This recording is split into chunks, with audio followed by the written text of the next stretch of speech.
Hello, my precious students, and welcome to another deck review that nobody asked for.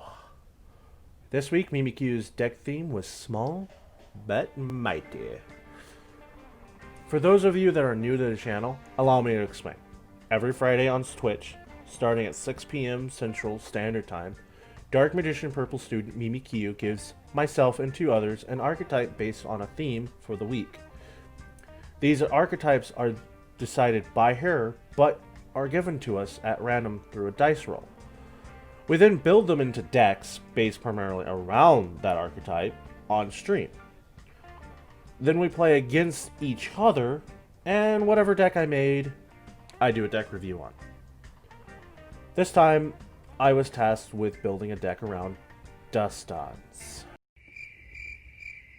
Dustons are interesting, to say the least.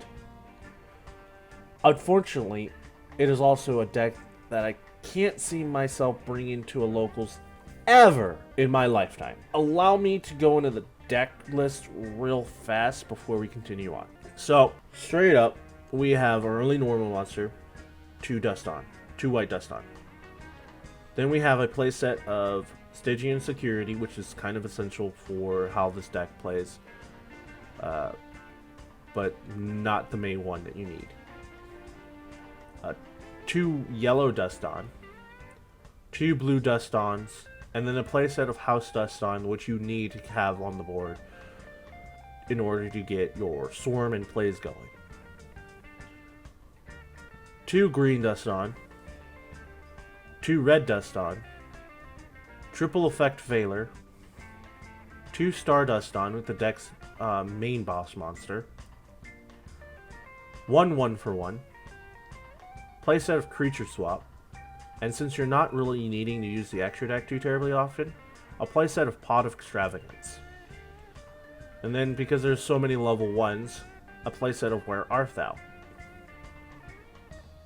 A playset of Infinite Impermanence, a playset of Back to the Front, and a playset of Trap Tricks. Now going into the extra deck, what we have for XEs is one Sylvian Princess Sprite, one number 13 Embodiment of Crime, one number 31 Embodiment of Punishment, one number 39 Utopia Roots, and a playset of Lurilisk, Assembled Nightingale. And in the links we have one Saruja Skulldread, one Topologic Trisbana, a playset of Master King Archfiend, and a playset of Link Karibo. Now, the side deck is dependent on what you're going to be facing mostly in terms of if you're going to be playing this competitively. And that can be varies from where your locals is or if you're going into regionals, and basically what all this deck overall struggles with. So let's go ahead and go into mine, because this is what I typically have to deal with. Or this is based off of what I typically have to deal with. So I have a playset of Nibiru the Primal Being, one Dino Wrestler Prankatops, two Ash Blossom and Joyous Spring, one Harpy's Feather Duster because, well, it just got unbanned, so why not? One Mind Control, one Monster Reborn, doubles Cosmic Cyclone, a playset of Evenly Matched, and then one red Reboot. Now that we went over the deck list, let's go over the issues I have with the deck. Firstly, the deck is primarily Go Second. I don't like Go Second decks. Straight up, that is a personal opinion that I just don't like. And then also, in my experience in Yu-Gi-Oh!, Go Second decks are heavily reliant on what your opponent has on board, with also the hope that they don't have anything to negate your potential Swarm strategy. It's honestly painful to give up your chance of going first, and then try to start your turn by summoning either Stygian Security or House Duston to even get your play started. Also, if you started off with Stygian Security and managed to attack your opponent's monster, while also not getting its effects negated. Also still unlikely. You'll have to repeat that process with your house Duston. Chances are, you are not getting either monster's effects to go off because your opponent will more likely have a massive negate board you have to get through. And Dustons don't have the resources or the means to get around the competitive boards we have today. And that's also not considering the playset of Dark Ruler No More.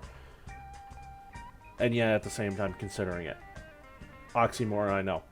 Because we'll also have to have the luck to have that card in your starting hand. Which brings to my next issue I have with the deck, and that's the ability to be consistent. Even though House Duston is the main card you want to see to construct your board, and Stygian Security can special summon this monster from being destroyed by battle, neither card is searchable except by 1-for-1 or Arthal. Unfortunately, you would also lose your normal summon if you have to search either one off of Were Arthal when you typically want to use the spell to add Star Duston from your deck to hand.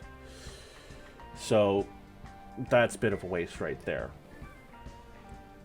This also brings up another issue the deck has, and that's their boss monster. Star Duston seems great on seems like a great card on paper,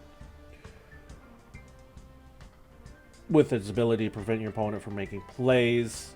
However, the summoning condition is left to be desired, as you also have to make sure it's still stronger in terms of attack and defense than the monsters that your opponent already has established.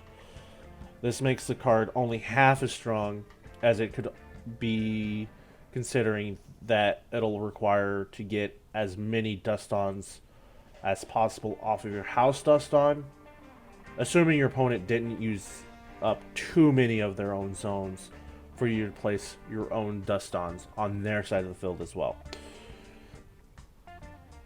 I will say, Dustons do have an interesting mechanic where if they were destroyed and sent to the graveyard, they harm their controller. And this adds some potential of hurting your opponent, but it can also act as a double-edged sword towards the user as well. As while they're in your possession, they can potentially harm you instead. More than likely, however, that won't happen, as you'd more than likely use them as fodder for Star Duston or Link and or Xyz summoned materials. Overall, I would not be playing this deck anytime soon, ever again. While it does have interesting mechanics, I find there is too much wrong with the archetype for them to be a playable deck. They're more for trolls and laughs rather than for competitive play in Yu-Gi-Oh! And I think that's where the deck shines the most. Non-competitive and casual play is something this deck can fall into if you're someone or know someone that is more into casual side of Yu-Gi-Oh! Rather than the competitive side. Anyways, that's all we have time for today, folks. This is Headmistress Lady Sarisa signing off. Goodbye, guys, and I'll see you in the next video.